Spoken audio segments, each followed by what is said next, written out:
Bem-vindos ao Da Capa à Contra Capa. Esta semana vamos virtualmente até Aveiro, aos 40 km de território de que é feita a Ria. Terra que foi de batata, vinho e sal, hoje é apenas de algum sol e muito abandono. As Ilhas da Ria valem um novo retrato da Fundação Francisco Manuel dos Santos, da autoria da jornalista Maria José Santana. Com ela falamos da Ria, também na companhia remota de Filomena Martins, professora da Universidade de Aveiro e do seu Centro de Estudos Marinhos e Ambientais. Será possível salvar o que resta das Ilhas da Ria de Aveiro? É o que vamos saber nesta edição que agora começa.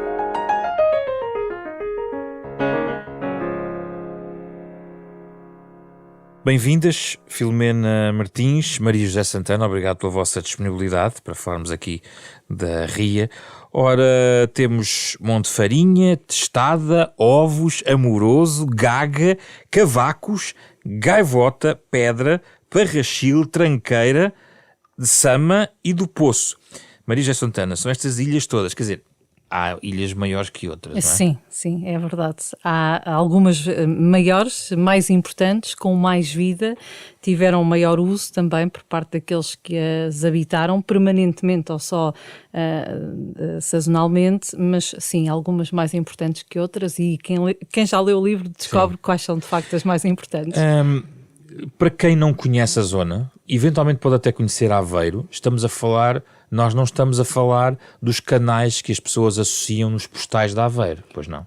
Não, esses são os canais urbanos da Ria de Aveiro, são mesmo no centro, são de facto os mais conhecidos, pelo menos para quem vem de fora, porque é ali que chega e é ali que são dinamizados a maior parte dos passeios turísticos de Moliceiro, passeios mais curtos, ali no centro da cidade, naqueles canais. O que estamos a falar é daquilo que eu gosto de chamar o coração da Ria, Ria aberta, uma ria muito mais espaçosa, muito mais selvagem, se assim puder dizer, completamente diferente dessa, não urbana, não com tantos prédios à volta, uma paisagem muito mais natural e também muito mais ampla. Estamos a falar de 50 km de extensão, a Ria de Aveiro. Estas ilhas de que eu falo neste livro estão situadas na parte central. Porque a Ria tem 3 canais, não é? Tem vários canais. 4 canais principais e depois muitos canais, vários esteiros, portanto é um labirinto. Certo. Para quem não conhece, não é fácil de andar ali a navegar. Até eu, que sou criada ali naquela zona, não conseguiria, neste momento, se metessem um barco nas mãos, eu não conseguiria orientar-me por ali, porque de mas facto sabe é um onde labirinto. É a Testada, não sei. Sei, mas curiosamente, e depois de lá ter ido tantas vezes, se continuo a dizer, se me meterem por minha conta a ir à Testada, eu não sei se... Sim. A Testada é uma das maiores, vamos explicar, não é? Sim. É uma das maiores. É uma das maiores. A Testada e a Monte Farinha são as maiores ilhas ali da Ria de Aveiro, também as que tiveram mais vida. Vamos à memória dessa vida, depois já vamos ao presente. O que é que se passava nessas ilhas, historicamente? O que é que estamos a falar aqui? Nessas duas era um uso, acima de tudo, agrícola e para a criação do gado, sendo que a Testada era habitada permanentemente. A Monte Farinha também, por caseiros, mais para as pessoas que tomavam conta da ilha e que tratavam da agricultura e do gado. A Ilha da Testada tinha várias famílias a viver lá, portanto, uma comunidade. É curioso perceber como é que tanta gente nasceu lá, tanta gente foi criada, trabalhavam na agricultura, também da criação do gado, e tinha também no outro extremo da ilha uma habitação mais fidalga, se é que assim podemos dizer, de uma figura importante de Aveiro, que era um juiz desembargador, Melo Freitas, que vivia ali e que usava aquela casa como uma casa de férias, mas de uso prolongado. Ficava ali vários meses e depois fazia as viagens constantemente para Aveiro para exercer o seu trabalho, mas tinha estas duas componentes. Depois temos uma outra, que é a Ilha de Sama, e essa também com os fins agrícolas, era usada mais como ilha de veraneio, e eu fiquei com imensa inveja de não ter vivido naquela altura e de não ter participado naquelas festas da família Rocha. Aquela altura, situa-nos em termos do tempo, estamos a falar de... 50, 60, sim. ou seja, o declínio aqui, não conseguimos ir um pouco mais atrás, e estas gerações com as quais eu falei também, há aqui pessoas que já estão com 70 e tal anos, 80, já não conseguem recordar tudo com exatidão.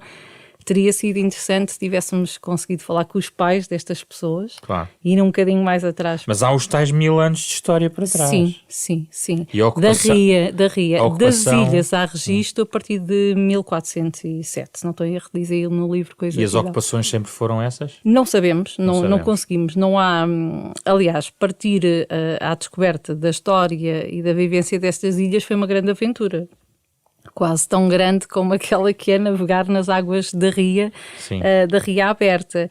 Porque não há registros históricos, esta história não está contada em livros, portanto isto vai-se perdendo. A única coisa que conseguimos apurar foi através da oralidade, das entrevistas, como qualquer... E foi o trabalho que a Maria José no fundo fez aqui, não é? Como jornalista, e acho que ainda bem que este trabalho foi feito como uma jornalista. Ontem um colega nosso perguntava como é que conseguiste descobrir as pessoas que lá viveram e as pessoas que estiveram ligadas à ilha. Como eu descubro tantas histórias enquanto jornalistas, tive que incomodar não sei quantas pessoas ligaram para chegar a estas. Digamos que se calhar 2 vezes mais do que aquelas com quem falei, acabei por falar. Muito bem, Filomena Martins, o que é que esta memória deste espaço, já vamos ao presente e à sua ocupação atual, lhe diz?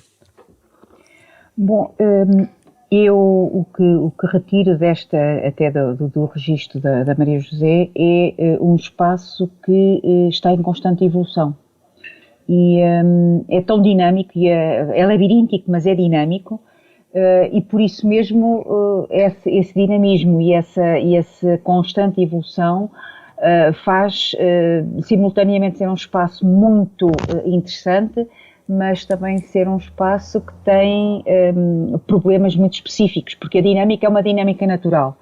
E alguns dos problemas que a Maria José refere no livro decorrem dessa dinâmica natural, portanto, de processos de erosão, de processos de acumulação, da dinâmica, da hidrodinâmica lagunar, mas simultaneamente vão sendo moldados pela própria mão humana, pela forma como o homem foi utilizando esse espaço. Eu acho que o declínio que de alguma maneira se consegue ler no documento da Maria José, mas quem conhece um pouco a Ria sabe que isso que é uma verdade inequívoca.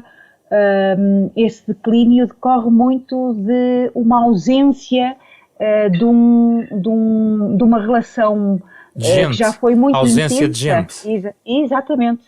Ou seja, não é muito, professora, não é muito diferente de tantos debates que temos em Portugal sobre o abandono de terras, que depois redunda em muita zona já inculta, não é? Não é muito diferente, e nós poderíamos pensar que ali no litoral a história poderia ser diferente, mas no fundo o que estamos aqui a falar é sai gente e degrada-se o ecossistema, é isso? Sem sombra de dúvida, até porque quando nós estamos a falar da Ria da Aveiro, uma zona lagunar, mas aquela laguna foi muito construída por ação humana. A fixação da barra, os vários momentos de tentativa de fixação da barra, a ocupação das ilhas e depois a transformação de alguns sapais em marinhas. O que nós herdamos hoje é uma paisagem natural, mas em que o homem é um elemento fundamental na criação dessa paisagem. Aliás, isto, para quem trabalha em paisagem, sabe perfeitamente que é até um bocadinho, eu diria, pouco correto dizer que a paisagem é natural, porque a paisagem é construída. Claro. Portanto, efetivamente, a presença ou a ausência do homem faz com que o processo de evolução seja significativamente diferente. Maria José Santana, como é que estas gentes foram embora daquele lugar? O que eles me foram dizendo é que a água salgada foi avançando, isto coincide também com a altura de 25 de Abril, em que as pessoas, há uma grande alteração no país, na nossa sociedade. Coincide também depois com a maior industrialização da região, em que as pessoas procuram outros empregos. Esta vida, pelo que me foi dado a perceber, era muito dura. Eu não sei se hoje alguém estava disposto a viver como as pessoas que viviam ali, completamente isoladas, com barcos para irem ao outro lado da ria, às margens, mas eram vidas de começar a trabalhar às 5 da manhã, como está aí relatado, sim, até à noite.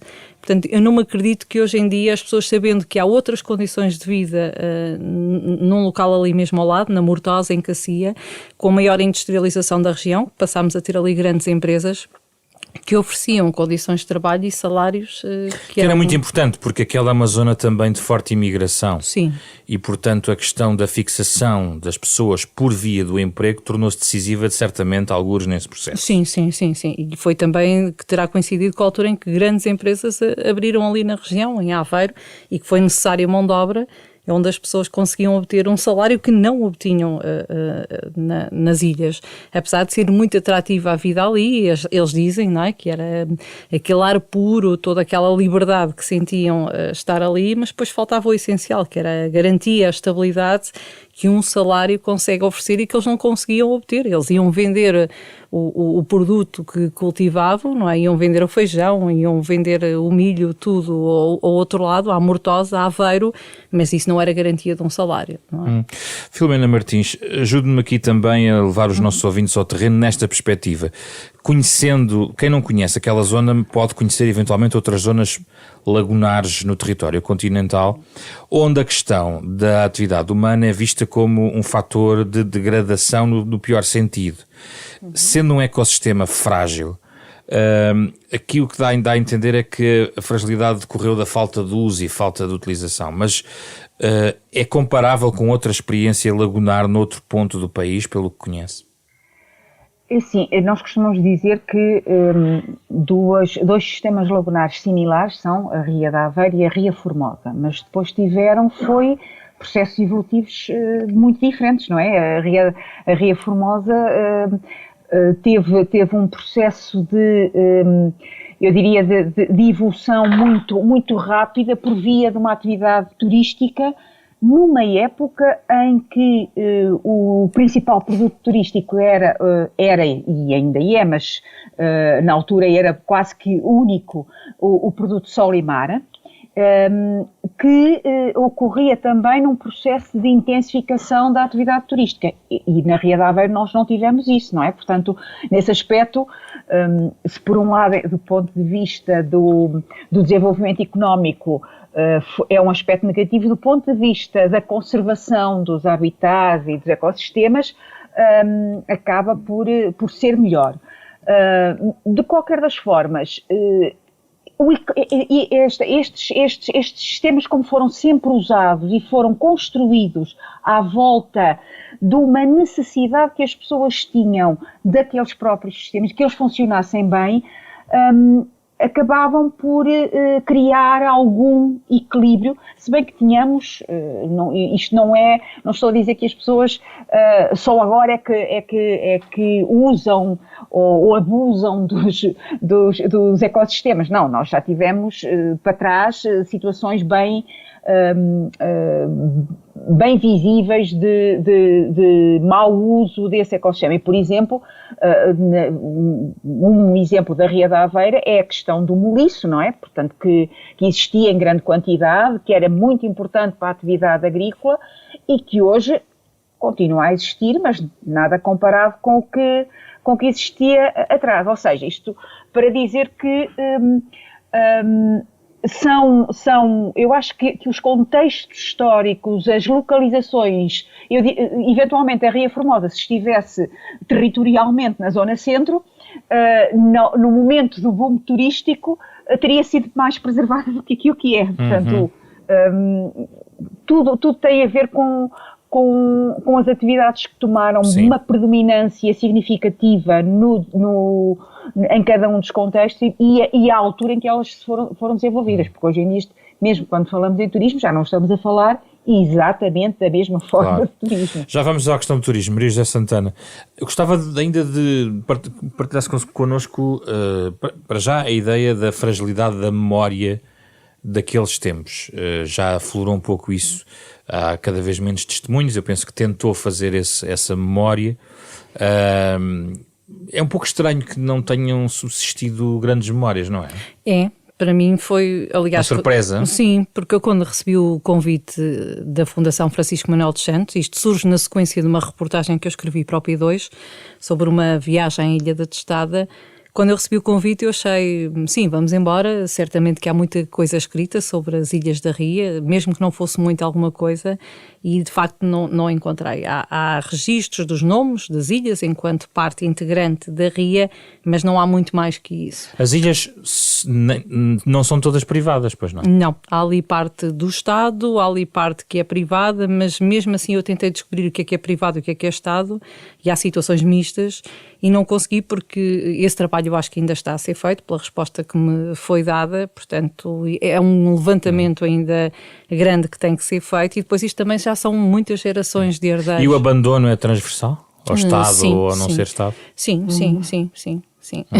E sobre a questão dos proprietários, a Maria José escreve aqui, as ilhas acabaram por ser atingidas pela mesma maleita de outros territórios, novas gerações de proprietários, a questão das partilhas, as propriedades largadas ao abandono, não é de facto uma história que... É uma história que muitos ouvintes devem conhecer em muitas... Sim, tantas aldeias por aí, por esse país, não é? Também aconteceu a ilhas, não é? Sim, aconteceu. No fundo o que acontece é que há herdeiros que não se falam, não se entendem ainda com as partilhas. Noutros casos as ilhas ou parte das ilhas ficaram para uma parte da família que nem sequer é da Aveiro, portanto não tem ligação nenhuma com aquilo.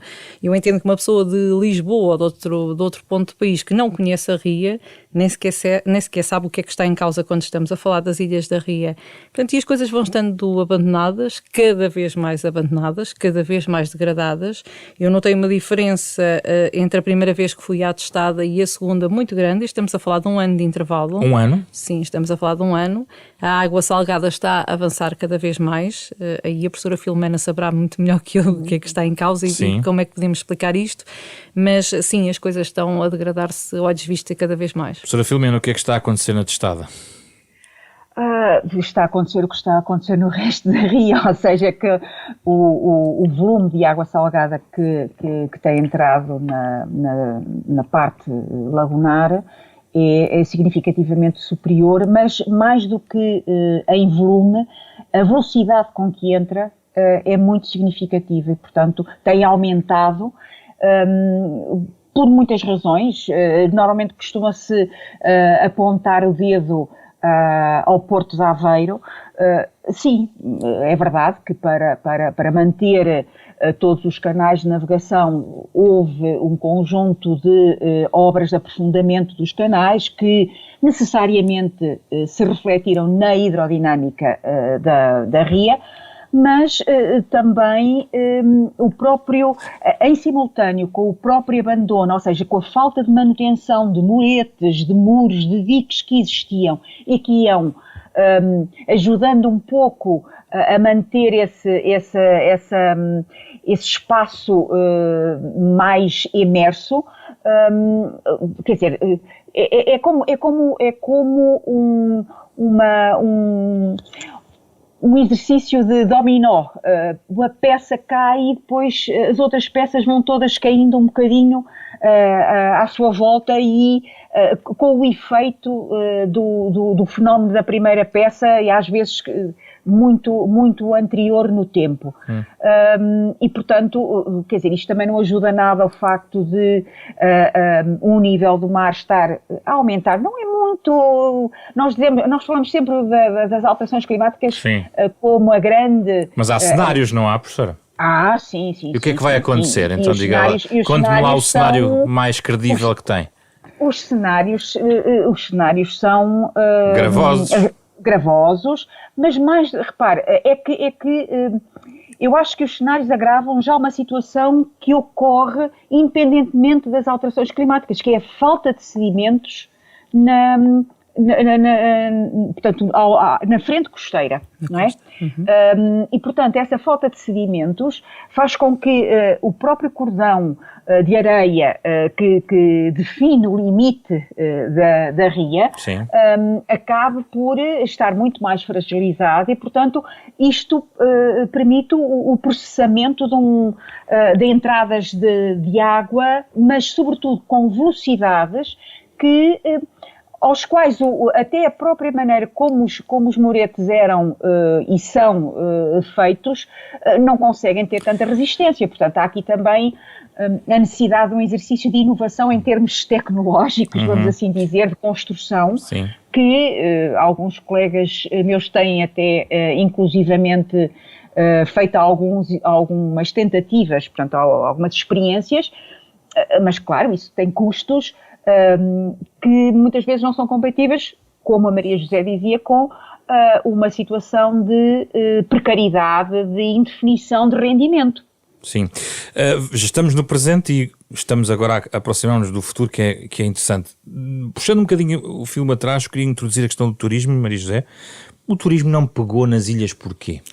Houve ali uma tentativa, pelo menos por aquilo que me contaram as pessoas da testada, mas acabou por revelar-se uma burla, não é? Apareceu ali um indivíduo que dizia ser da Síria, queria comprar e fazer um resort, um hotel ali naquela zona.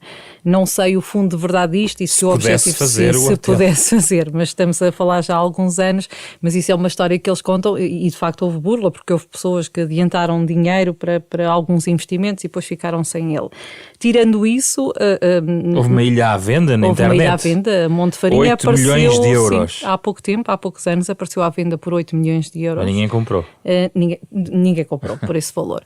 É muito difícil. Quem quer que pegue, quer-me parecer a mim, que não sou especialista, mas daquilo que eu conheço das ilhas, é muito difícil pegar agora numa ilha daquelas, não tem água potável, não tem saneamento, tem que fazer as estruturas todas, não é? E tem que estar sujeito o nosso clima, como dizia há pouco a professora Filomena, não é o mesmo do sul, do Algarve, portanto qualquer atividade a desenvolver-se ali seria apenas durante de maio ou outubro, porque depois é muito agressivo. É muito agressivo, portanto será assim algo mais sazonal. É preciso gostar daquilo, não é? Será algo mais sazonal e é preciso criar muita estrutura para as pessoas irem para lá. E depois, como já está tudo abandonado há vários anos, com este avanço tão grande da água salgada, eu creio que ia ser preciso uma intervenção de fundo que torna qualquer projeto um bocadinho mais difícil de realizar. No entanto, há se calhar ali ilhas em melhor estado, mais fáceis de aproveitar para um fim turístico e mais fáceis de comprar, aquelas que só pertencem a um proprietário. Esta conversa só vai para o ar, ou está a ser emitida, depois das autárquicas, portanto estamos à vontade sobre isso. Isto não tem sido esquecido também pelos agentes locais?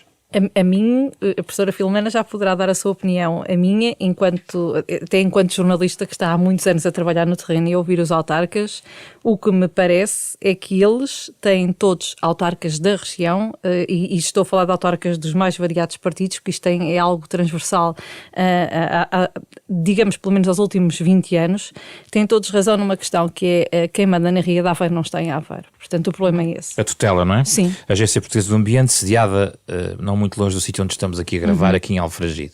E podia ter um gabinete em Aveiro, nada contra ser a Agência Portuguesa do Ambiente, mas eu acho que é importante aqui uma relação de proximidade.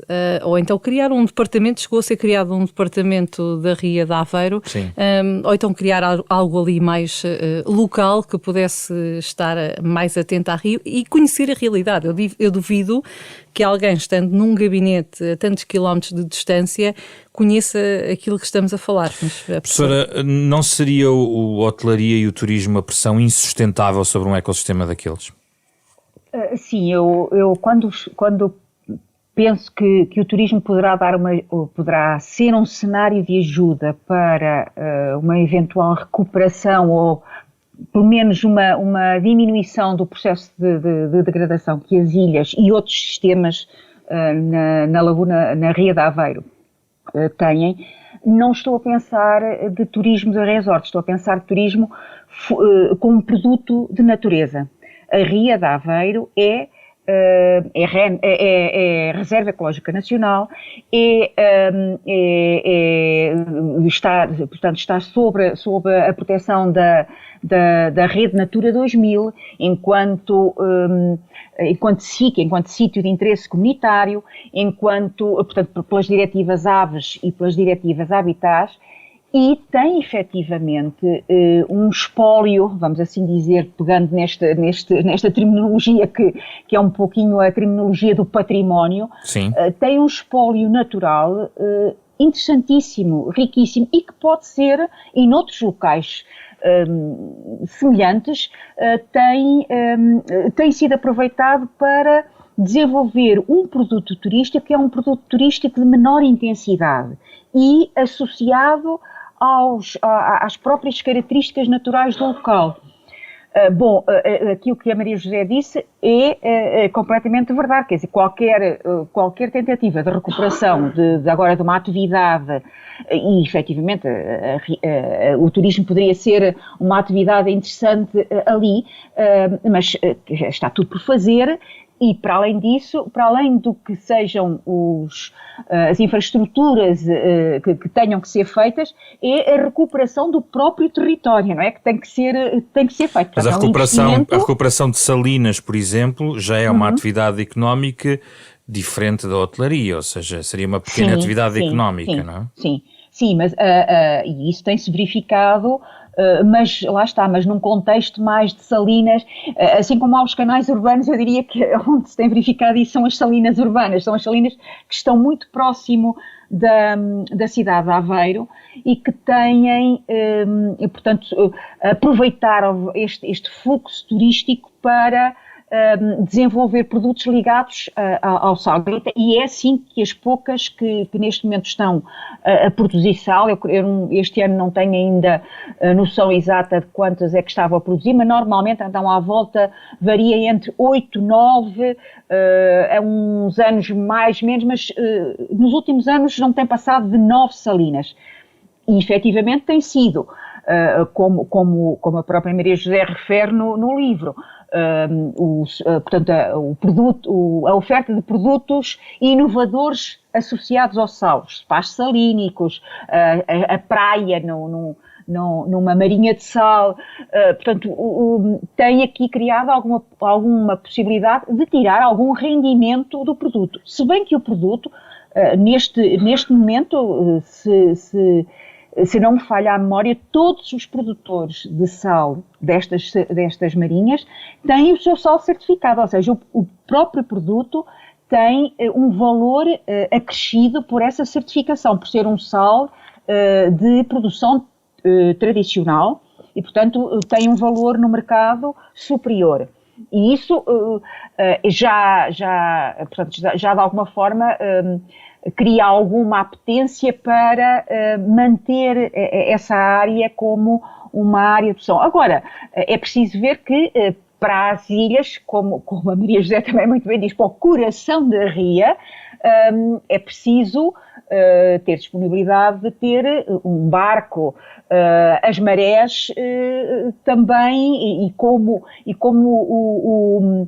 portanto, o sistema labiríntico de canais na ria não permite que se façam atalhos, ou seja, se por ali não vamos sempre pelos canais principais, vamos pelos canais secundários, muitas das vezes não é possível, porque esses canais secundários estão assoreados e, portanto, podemos chegar a uma situação de ficar em terra, portanto, ficar com o barco em terra.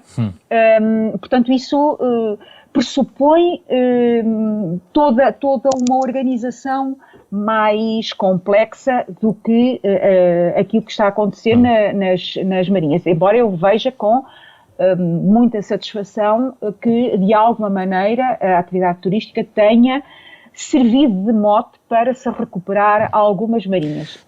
Sim, deixe-me só voltar aqui à Maria José para fechar, estamos a terminar o nosso tempo. Sobre este tópico em particular, a Maria José, penso que ia juntar alguma coisa sobre isto. Estava a dizer isso mesmo, que é muito difícil lá chegar, estava a concordar com a professora Filomena, mas também é isso que torna estas ilhas tão apetecíveis e tão especiais. E para um projeto de turismo da natureza, isso pode ser particularmente relevante, não acha? Não é algo que está ali, não é um turismo massas, nunca vai ser um destino de massas, e é isso que pode tornar estas ilhas. É um nicho de atividade. Qualidade, não é? Um turismo de qualidade, direcionado a quem realmente quer estar naquele ambiente, não é?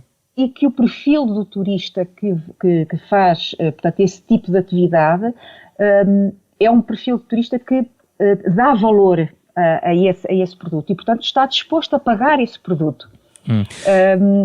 Portanto, eu só para corroborar esta situação, há muitos anos atrás, em 97, eu fui à Escócia a um congresso, e no meio do congresso, estava a apresentar a situação da Ria de Aveiro e concretamente das marinhas, alguém me pergunta, então, e porquê é que vocês não fazem mais atividade de observação de aves? E a pessoa tinha uma informação imensa sobre todo o tipo de aves que existia na Ria, que para mim, na altura, foi assim um espanto tremendo. Como é que alguém muito longe daquela região conhecia tão bem a região do ponto de vista da avifauna, não é? Sim.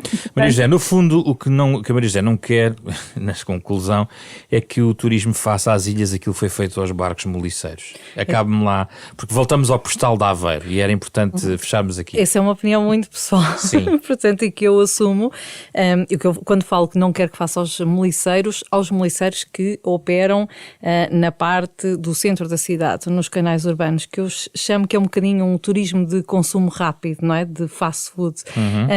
Os moliceiros são e vão continuar a ser o barco mais bonito que há no mundo. Portanto, eu conheço muito, já naveguei imenso e acho que não há um barco tão elegante e tão bonito quanto o barco moliceiro.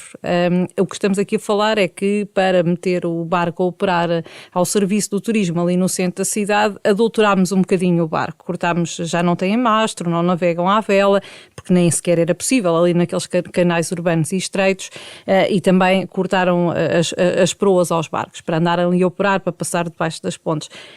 Nada contra este tipo de turismo, é ótimo porque há público, há turistas que procuram este tipo de passeios, nada contra, só sou contra o facto de continuarmos a olhar para este turismo como se fosse o único turismo náutico na Ria de Aveiro. Não, é importante passarmos a mensagem.